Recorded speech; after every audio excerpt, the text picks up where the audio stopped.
got the wrong radiator yesterday. Got the right one. My girlfriend's license.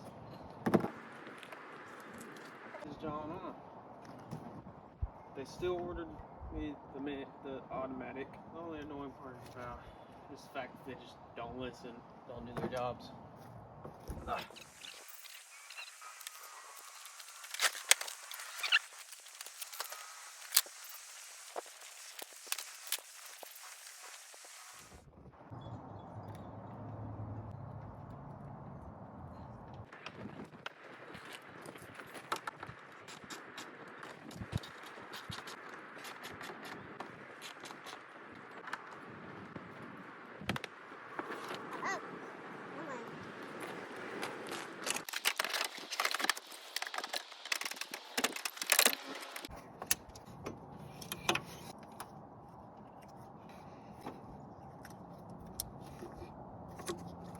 I'm gonna replace these ones with some better ones.